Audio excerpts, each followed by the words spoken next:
Послание на апостол Павле до Римјаните, 6 глава.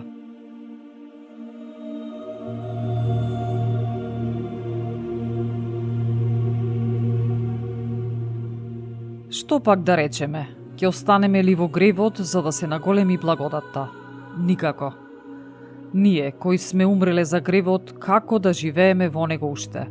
Зар не знаете дека сите оние што бевме крстени во Исус Христос, во неговата смрт бевме крстени?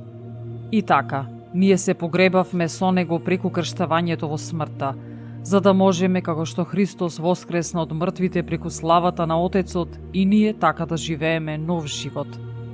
Зашто ако сме сраснати со него во еднаква смрт, ќе бидеме соучесници и во воскресението.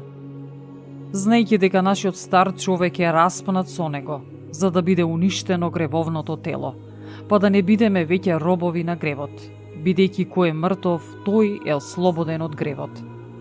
Ако сме умреле со Христос, веруваме дека со него и ќе живееме. Знаејќи дека Христос, откако воскресна од мртвите, не умира повеќе, смртта веќе нема власт над него. Тоа што тој умре, за гревот умре еднаш за секогаш, а животот што го живее, за Бога го живее. Па така и вие, сметајте се мртви за гревот, а живи за Бога во Христос Исус, нашиот Господ. А гревот да не царува во вашето смртно тело, за да не им се покорувате на телесните наслади. Не препуштајте му ги на гревот вашите органи на телото како орудија на неправедноста. Туку, препуштете му се на Бога како оние што оживеале од мртвите, и вашите органи на телото како орудија на праведноста. Гревот нема да господари над вас, зашто вие не сте под законот, туку под благодатта.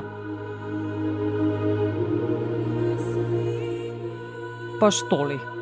Да грешиме ли бидејќи не сме под законот, туку под благодатта? Тоа никако. Дали знаете дека ако му се предавате некому како робови за послушност, робови сте му на оној кому му се покорувате? Или на гревот кој води во смрт, или на послушноста која води кон праведност. Но, благодарејќи му на Бога, вие, иако бевте робови на гревот, од се срце се покоривте на оној образец на полка, на која и се предадовте. И така, ослободувајќи се од гревот, вие станавте робови на праведноста. Ви зборувам како човек, поради слабоста на вашата човечка природа, како што ги препуштивте органите на вашето тело во телесна служба на нечистотата и беззаконието за беззаконие. Така и сега, оставете ги деловите од вашето тело да и робуваат на праведноста која води во светост.